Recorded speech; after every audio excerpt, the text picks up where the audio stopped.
an interview I did in December last year where I talked about my understanding that a large number of the scientists that are working on what's euphemistically called the program are based in and around Huntsville, Alabama, and that rightly or wrongly, that city has become the focus of a very intense espionage effort by overseas spy services, and that it had been reported to me by not one but two sources that there have been deliberate attempts to cause injury to people who are working on the periphery of that program.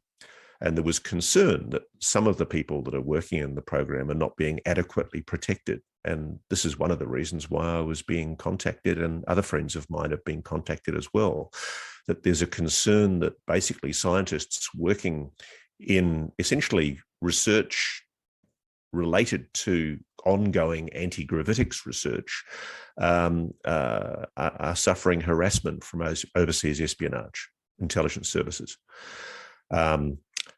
As regards Ning Li, she's now passed away. She was a Chinese-American scientist of great repute who told my good friend Nick Cook back in 2003, the chap who wrote The Hunt for 0 Point, she told Nick, or she left Nick with the impression that she was a lot closer to a breakthrough in anti-gravitics than I think publicly has been acknowledged by the US government.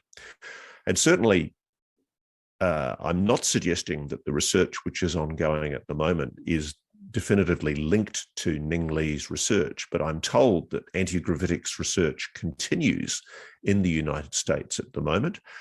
And indeed, any diligent researcher can find reference to programs that, such as GRASP, which are still functioning and referred to in the black world.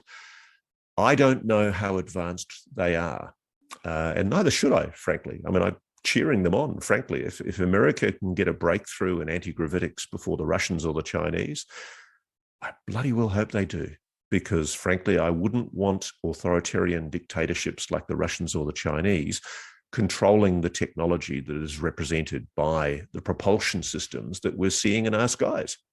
And that's implicit in the conversations that I'm having with people from all over the world. There's a genuine concern at the moment that there's essentially a Cold War. There's an arms race going on between the good guys, the Five Eyes Alliance, and people in Russia and China who are determined to try and get an advance in this technology ahead of the Americans.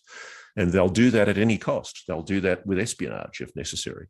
And so to that extent, I'm actually sympathetic and understanding of why there may be a reluctance inside the intelligence community to make any kind of official admission. And it's why I'm skeptical that we're going to see any kind of rollover before the Congress where some official actually admits, rolls over supine and lets them tickle his tummy and basically says, yeah, okay, it's true. We've been lying to you guys all along for the last 70 years. I just don't think we're going to see that.